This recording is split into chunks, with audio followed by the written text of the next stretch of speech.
Example number 1. Using the definition of the derivative, find f prime of x. Then find f prime of 1, f prime of 2, and f prime of 3.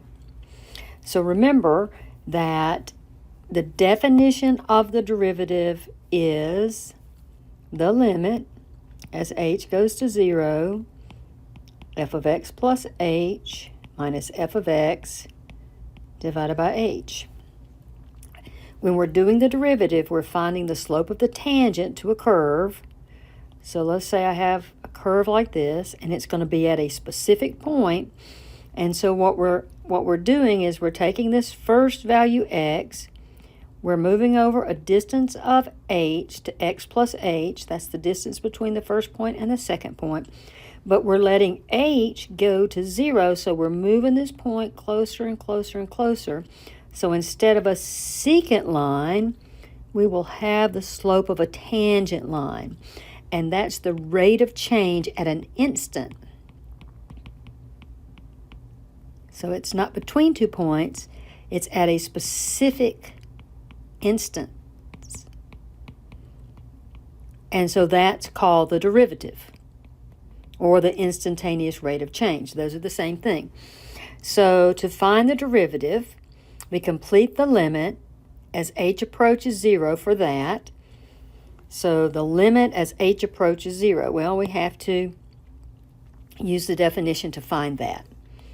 So I have to take my function, f of x is minus x squared plus 7x minus 7.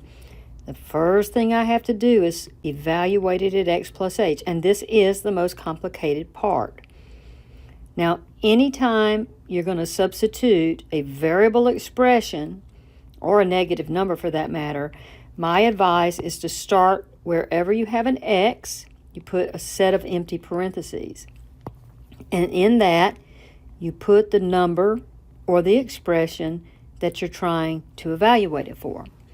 So here, I've got to square the inside, x squared plus 2xh plus h squared. Now remember, that comes from x plus h times x plus h, and you're going to see it frequently, so you can pull it out every time, but it's probably just better if you memorize it.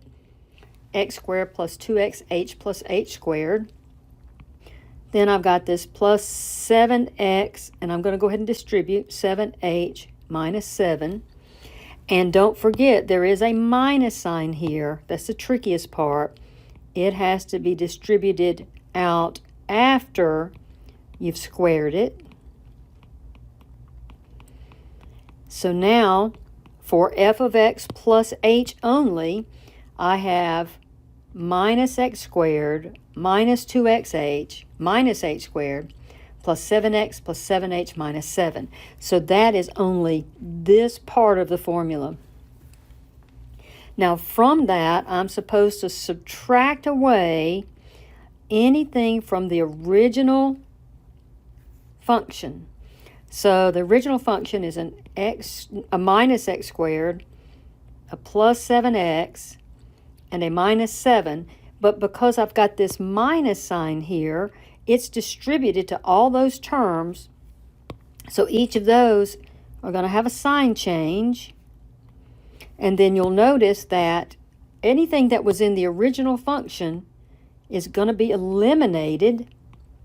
And everything that's left for f of x plus h minus f of x, just the numerator of the formula now, will have an h in it. So minus 2xh minus h squared plus 7h. Now, if you don't have an h in all those terms, then you know something went wrong.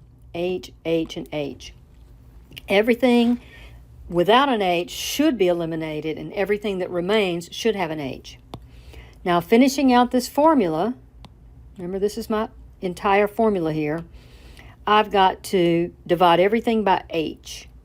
So I'm just going to divide each term by h. And look, I'm just filling in my formula as I go. That's going to give me negative 2x minus h plus 7. H divided by h is 1. H goes into h squared, leaves an h, and h into h there also leaves a 1, so I get negative 2x minus h plus 7. Now, I'm not finished until I put the limit here as h goes to 0. So the limit as h goes to 0 of minus 2x minus h plus 7, well, this is going to 0. So this is going to be minus 2x plus 7. So that's my actual derivative right there, minus 2x plus 7. So my f prime of x is minus 2x plus 7. It's what you get after you've done this entire limit of that difference quotient. Now, what they're wanting in this first blank is the minus 2x minus h plus 7. So that's the part before you take the limit. And then when the limit where h goes to 0, we get the negative 2x plus 7. Now, f prime of 1 now is easy.